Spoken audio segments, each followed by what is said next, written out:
மலையாள திரையுலகில் பல தசாப்தங்களாக தனது நடிப்பால் தனி முத்திரை பதித்து வரும் முன்னணி நடிகர்களில் ஒருவர் மம்முட்டி. வயது என்பது அவருக்கு ஒரு நம்பர் மட்டுமே என்பதை நிரூபிக்கும் வகையில் இன்று வரை கதாபாத்திர தேர்விலும் நடிப்பிலும் தொடர்ந்து புதுமையை தேடி வரும் அரிய நடிகராக அவர் பார்க்கப்படுகிறார். மலையாளத்தை தாண்டி தமிழ், ஹிந்தி உள்ளிட்ட பல மொழிகளில் நடித்துள்ள அவர் இந்திய சினிமாவின் மிக முக்கியமான நடிகர்களில் ஒருவராக மதிக்கப்படுகிறார். சமீபத்தில் நடைபெற்ற ஒரு நிகழ்ச்சியில் பேசிய போது தனது உடல்நிலை குறித்து மம்முட்டி மிகவும் நேர்மையாக பகிர்ந்து கொண்டார்.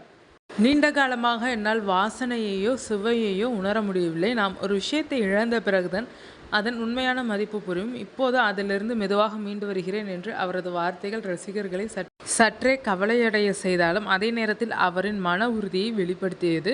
ஒரு சூப்பர் ஸ்டார் என்ற உயரத்தில் இருந்தாலும் தனது வாழ்க்கையில் ஏற்பட்ட சவால்களை எளிமையாக பகிர்ந்தது ரசிகர்களிடையே பெரும் வரவேற்பை பெற்றுள்ளது. சமூக வலைதளங்களில் இதுதான் உண்மையான லெஜெண்ட் என்று பலரும் அவரது நேர்மையை பாராட்டி வருகின்றனர். 1970களில் தொடங்கிய மம்முட்டியின் சினிமா பயணம் இன்று வரை அதே வேகத்தில் தொடர்கிறது. 400க்கும் மேற்பட்ட படங்களில் நடித்துள்ள அவர் ஒவ்வொரு காலகட்டத்திலும் தனது நடிப்பை புதுப்பித்து கொண்டே வந்துள்ளார்.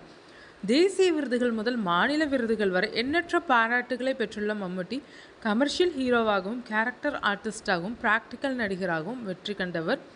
தமிழ் ரசிகர்களுக்கும் அவர் மிகவும் நெருக்கமானவர். தளபதி மௌனராகம் காலத்திலிருந்தே அவரது நடிப்பு கவனத்தை ஈர்த்தது. சமீப ஆண்டுகளில் வெளியான அவரது திரைப்படங்களும் கதை தேர்வால் பேசப்பட்டு வருகின்றனர்.